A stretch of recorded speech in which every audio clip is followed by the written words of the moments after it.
Good morning. It is a great privilege to be here with you today.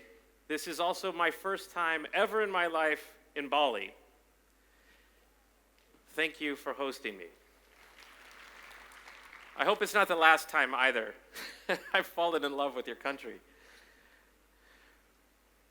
I wrote something down during that incredible performance, which was the direction of life's purpose is yours to determine. There has never been a time like now for opportunity, except for next year and the year after that, because we've never seen disruption like we've seen today. So yes, I'm a digital anthropologist, yes, I'm a futurist, yes, I'm an author, but I'm also a human being, and that's the experience from which I'd like to share with you today. A little secret is, along my career, I was also one of the pioneers of digital and social marketing, experimenting quite a bit with a lab I had created in Silicon Valley, helping brands all around the world, helping celebrities rise above the noise to build their brands.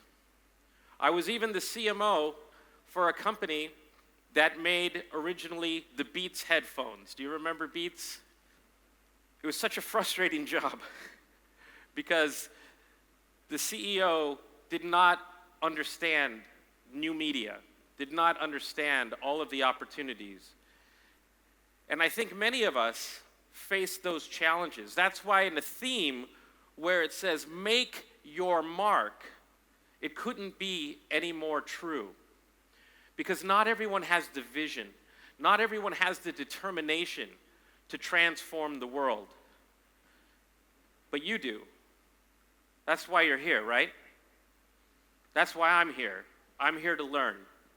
And nothing says learning and innovation and transformation like PowerPoint slides. So I have some for you. We have seen all of the incredible news, how some of the biggest companies in the world do not understand marketing. They don't know how to measure marketing. They don't know how to manage marketing executives. Yet, as consumers, as customers, as employees, we still seek brands that matter to us. And so somewhere there is a disconnect between how executives think about running their organizations and how consumers make decisions or how customers make decisions about the companies that they support. The gap couldn't be any larger. 70% of CEOs around the world expect marketing executives to lead revenue and company growth, but only 20% of marketing executives feel like they have the expertise and the skills necessary to accomplish those expectations. And so we have to do something about that gap that exists between executives and marketing executives and brands and customers. So in the United States, we have a company called Chipotle, which makes fast food. But they have been on an incredible transformation where the new CEO of the company brought in a CMO responsible not just for marketing, but for growth. It's a different mindset. And he said this interesting quote because the company has been transforming, the company has been growing, and he said to truly transform marketing, we need to think about it not as a cost center with unclear impact to the growth that we need, but a contributor to driving the top line.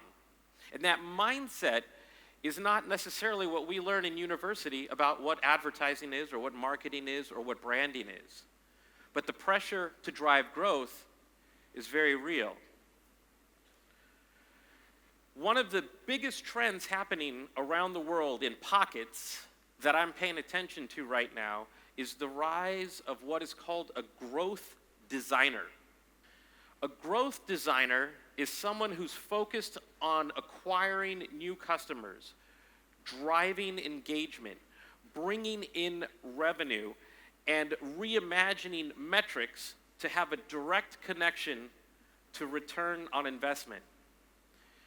They are creating new types of KPIs to track performance and to track outcomes. It's a very different approach to traditional marketing. And if you think about it, we need a different approach to traditional marketing. How many of you in the room, you can raise your hands, how many of you use TikTok? Okay, ByteDance would be very happy. I think you can empathize with each other that TikTok, let me know if this scenario looks familiar. Oh wow, it's 2 hours later. Where did the time go? Because people are hard to reach. Because people's attention isn't distracted, it's focused where it wants to be. We give our time and our attention to the channels and to the people that matter to us. And marketing doesn't know how to connect with that traditionally. And that's why the growth designer role is starting to take shape. It is a new type of hybrid role that brings together the types of skills that connect with attention and drive it towards a desired outcome. It understands the context of a customer. It understands a customer's intent. It's focused on personalization, discovery optimization, conversion optimization, very much rooted in user experience design, psychology, storytelling, testing, and outcomes focus. This is why you see KPIs transform from things like NPS or reach or awareness to things like outcomes. This requires a new type of leader, someone who's willing to make their mark, someone willing to challenge not only the status quo, but themselves. I believe, and this is true not just for marketing or branding or advertising, this is true for all forms of innovation. If you're waiting for someone to tell you what to do, you're on the wrong side of innovation. You're on the wrong side of growth.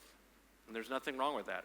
Our entire careers, our entire years of study in university and in school, our entire life of being someone's son or daughter has always been premised on someone telling us what to do and then measuring us on how well we performed. And now we're asking you to think differently, to make your mark, to think bigger. And there is really no playbook for that. And that's why this conference exists. We're all coming together to help inspire one another to think differently, to leave with a different mindset, a more confident mindset, courage necessary to open new doors that we didn't see before. And now we live in an era of artificial intelligence, one that I don't think many of us saw coming. In November 2022, when ChatGPT launched, becoming at the time the fastest growing technology to reach 100 million active monthly users, faster than TikTok, faster than Snapchat. It took Facebook 4.5 years to reach 100 million users. And now AI has us asking a lot of questions. Is it going to take my job? Is it going to take my colleagues' jobs? Maybe. But I want you to think about these words. You compete with AI. When you hear that, what do you think? What do you feel? Do you feel like, yeah, AI. I don't know how to compete against AI. Or do you hear, yeah, I compete with AI, meaning that I use it like a superhero cape, that I use it as a way to get smarter, to get more capable, to do things I did yesterday better, but more importantly, to do things you couldn't do yesterday. And that's the mindset. You compete with AI. You compete better with AI. AI is not here to take your job. AI is here to help you do the job you didn't even know you could do, to create a new role, to create and introduce new capabilities that are not in any marketing textbook or any playbook. We get to not only make our mark, we get to reinvent the future. Because as of November 2022, the future that we thought we were working toward changed. And I think that's a good thing. The world needs to change. Take a look at this image. It's from a Spanish artist. You can go anywhere, to a park, to a restaurant, to a class, and everyone will be looking at their phones. And the irony of this picture is that while we're consuming content, robots are becoming more creative. They're learning how to read, they're learning how to speak different languages, they're learning how to recognize objects, they're learning how to create images and music and movies. And so the importance of creativity right now has never been more important. That is a human skill, and it is a skill that not every single one of us has been nurtured or cultivated. When we were all kids, we were all artists. Many of us still practice in some ways art, but art in its spiritual sense, creativity in its spiritual sense is exactly what's so important right now, because AI does not have that spirit, at least not yet. When it does, I'll change my talk. Like, okay, let's get out of here. But you compete with AI better with creativity and better with empathy. I'd like you to leave here not thinking about AI standing for artificial intelligence. I'd like you to think about it as augmented intelligence, giving you the gift of greater skills and capabilities if you're willing to embrace them, to do the things that you couldn't do yesterday. When you get back into the office on Monday, that you and your new superhero cape has a big AI at the back of it that stands for augmented intelligence. And why that's so important is because we think about technology, we think about campaigns, we think about metrics, but we rarely think about the people we're trying to reach. There's a famous quote that I love to reference, that we spend a lot of time designing the bridge, but not enough time thinking about the people who cross the bridge. And that's where the future starts. Because in all forms of innovation, people change. I don't know if we realize that, but every single technology revolution, we have changed. A little bit more, a lot more, and we don't go backwards. Every single technology revolution has changed us and will continue to change us. And what comes next will continue to change us. And so understanding how we are changing helps us understand what matters. How do we connect with someone? How do we make them feel special? How do we earn relevance among them? For example, the bottom of this image, the red, this is when the iPhone launched. And the red represents all the people who still use a phone like a phone. The big burgundy lines represent data consumption. So as you can see, without thinking about it, we still make about the same amount of phone calls we did before the iPhone, but now look at how much data we use. It's one example of behavior change. This was a study an informal study I posted on X asking how many people listen to podcasts at regular speed or watch YouTube videos at regular speed. Only half. The rest are going faster and faster because that's life.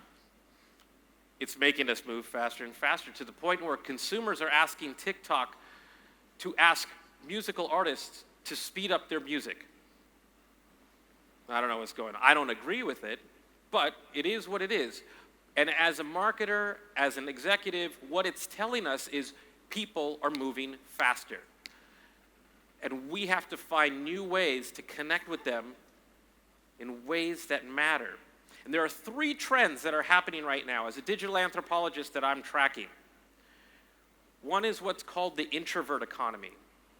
The more we use our phones, the more we use our apps, the more we use convenient services like delivery, the more introverted we become. A lot of this also has to do with COVID, and I'll explain it in a minute. At the same time, the attention economy is existing. We use TikTok, we use Snapchat, we use Instagram. The more that we spend time on our phones, the harder it is to get someone's attention. Even us, as users, try to get our peers' perspective, our peers' attention by the things we post. Oh, I didn't get enough likes. I better delete this and try again.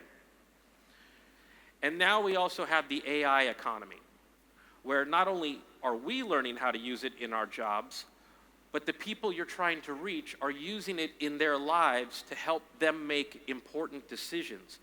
And so all of these 3 things converge in what I call Generation Novel. It's a new generation of consumer that is not bound by age or birth dates, but instead by the convergence of these 3 trends. Understanding these behaviors will help us understand how we can experiment differently in order to connect with people in ways that matter to them. Most people have changed their behaviors since 2020 in how they make decisions. They might not realize it, but everything now blurs.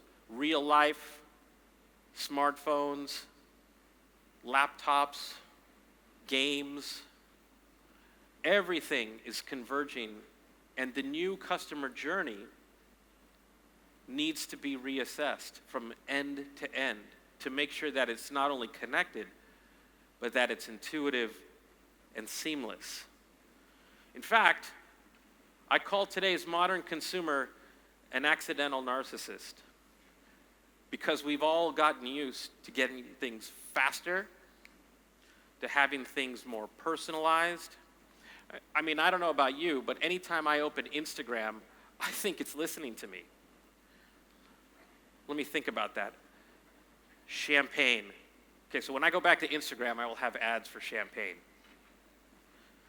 But today's accidental narcissist wants things to be more relevant, more immediate, more convenient, more connected, more experiential, more personalized. They want everything to be platform native. So if I am on my device, it needs to feel like TikTok or Instagram and not just some website that was adapted to a smartphone.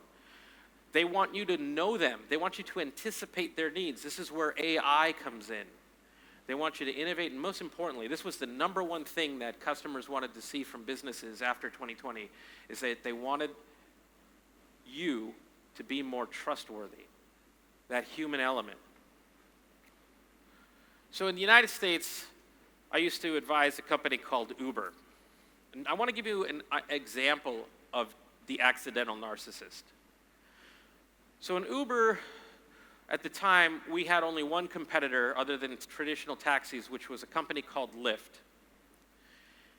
And one of the things that I studied was how to reach the Uber user, make them use Uber more, make them love Uber more, and never think about using the competition. And so one of the things I studied wasn't what Lyft was doing. I studied how long is too long to wait for a car until you feel the need to open the other app to see if a car can be here faster. And in New York, that number plummeted from 10 minutes to 5 minutes. Every year, it got shorter and shorter and shorter. So we used that as an opportunity to optimize the algorithm to make sure there were more cars in hotspots so that the wait time was less. Because people who use technology ritually, whether they know it or not, are more impatient than the traditional customer. This is in Dallas, Texas. It's a retailer called Walmart that just launched drone delivery. This is how drone delivery works. This is a wing delivery drone. It's 11 pounds and can deliver packages within a 6-mile radius of its home base, in this case, Walmart in the Dallas area. You may not have this in your area just yet, but for people living in the Dallas area or in Christiansburg, Virginia, it is totally normal to see a drone deliver a package in your neighborhood. Here's how it works. The drones sit here on their charging pads in their nest waiting for an order. Once someone places an order in the wing delivery app, the order is packed in this tote. The drone will take off from its pad and let down this yellow clip, which an employee will use to attach the tote. This was incredibly fun to do, by the way. I had to go through training to do this. And finally, the drone will deliver the package within 30 minutes or less from the time of ordering. So you might think, wow, an invention for incredibly lazy people. And yeah, maybe. Incredibly lazy, maybe not. But more demanding, yes. And these types of services are launching all around the world. And I don't know if you heard the part, 30 minutes or less. The president of the drone company has found something, for example, that I found with Uber, where they said people go from science fiction to entitlement right away. For 7 days, having a drone delivered to you in 30 minutes is pure magic. But on day 8, they're looking at their watch and they're saying, you're 30 seconds late. This is the new consumer. And we have to understand that what matters to them is changing. So the introvert economy now has people looking more introspectively. They're not going out the way they used to. For example, in London, over 1,000 nighttime venues, late night venues have closed since 2020 because people want to stay home more. They want to watch Netflix more. They want to play games more. They're not making plans on the weekend the way that they used to. They're also rethinking major life milestones like university or marriage or having children. This is an incredible moment in history to pay attention to essentially the deconstruction of traditional values and beliefs that's happening in real time. And this is why they call it the introvert economy. It was accelerated during COVID because we all had essentially a personal control alt-delete moment. That was something that everyone around the world could sympathize and empathize with one another because we didn't know what was going to happen. Life choices have now become reimagined. 50% of people all around the world say that they plan less than a year into the future, if at all. For example, a big trend in the United States that has a lot of people concerned, this is also true in Europe, is that people don't go out to dinner, for example, later. What used to be the most popular time, which was 8 o'clock, in New York, for example, is now 5 o'clock. And restaurants don't know how to staff for that. They're having to reconfigure their experiences, with many closing earlier than before. All of these behaviors were sudden. But now at the same time, younger generations are feeling overwhelmed by technology. They feel like it has complicated their life as much as it's simplified it. It feels like it's happening to people rather than for people. They're trying to take control over their lives. I wrote a book about this called Life Scale that predicted that this would happen, that people would want to take control of their life and scale it in a way that's meaningful for them because they also are trying to make their mark. 40% of people say that technology has complicated their life instead of simplifying it, and almost 40% say that it's more important ever to apply critical thinking in how they spend their time and the apps that they use. What all of this means is this introspection of the attention economy and the introvert economy essentially has people reassessing life. For example, these are the 6 things around the world that people tell their therapists about online dating today. It's not very good. People aren't happy. And so when you think about the personas that you're designing for or who you're trying to reach, you now have access to AI, you now have access to greater data sets, and we want to use that not just to create a persona, but to really understand and empathize with them. What matters to them? Who are they? Because this will inspire your campaigns, your copy, your video, your strategies, your engagement, your placement, your investment. Because what you're going after now isn't just growth, it's going after the customer's experience. Not customer experience, the customer's experience. I put that little apostrophe S to remind us that we're trying to reach someone else. And what matters is that the experience they have with your brand, your company, starts before you ever hear from them. So this means engagement has to start much earlier, in new ways. People aren't, for example, Googling the way that they used to. SEO, SEM, to ensure that our search results are at the top. Well, what happens when people go somewhere else to make a decision other than Google? Like ChatGPT, or Instagram, or Perplexity, or TikTok. This is a quote from a consumer in Brazil, just as an example, because this is true everywhere around the world, is that AI is teaching people to discover and research in entirely new ways. And there is no SEO for that. For example, how many of you read instructions to put something together, or to build something, or to use something new? Nobody. You watch a video for it. And people are doing the same thing now with ChatGPT, where they'll hold the camera up to something and ask them to help them do something, build something, fix something. And so the point is that people are going to new places to figure out how to buy something, whether it's a mountain bike, whether it's a home, whether it's a car, which means that we have to rethink where and how we show up. Where are people going, and how do we show up in those discovery moments? And this is really critical, because if we don't understand what's on the other side of discovery, then we don't understand how to show up to be part of the decision making. So I'd like to introduce a concept to you where we think about AI, we think about these trends, we think about making your mark by understanding people and understanding that the introvert economy, the attention economy, the AI economy, that we use all of these things to find ways to engage with someone in a moment, and a moment that they remember, a moment that feels special, a moment that feels personal.